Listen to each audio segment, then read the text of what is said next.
வணக்கம். இந்த பதிவில் நம்ம வீட்டு பன்னீர் ரோஜாக்கள் அதிகம் பூக்க சில டிப்ஸ் பார்க்கலாங்க. ஃபஸ்ட்டு நாம் ஹெல்த்தியான பிளான்ட்டை வாங்கிடணும். நல்ல ஒரு மண் கலவையில் நம்ம வச்சிடணும். ஒரு பங்கு செம்மண் அல்லது தோட்டத்து மண், ஒரு பங்கு கொக்கோபீட், அரை பங்கு மண்புழு உரம். இந்த கலவையில் நீங்கள் செடியை நட்டுடலாம்.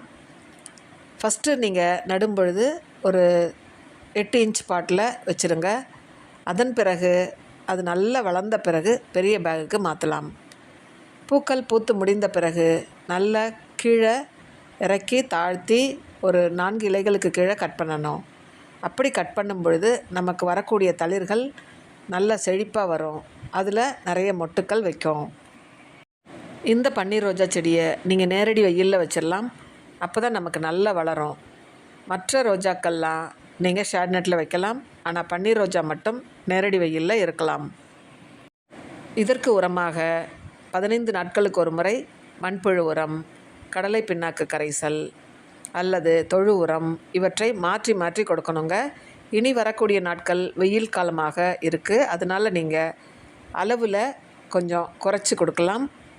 மற்றபடி இந்த செடிக்கு பெருசாக வேறு எந்த பராமரிப்பும் இல்லை.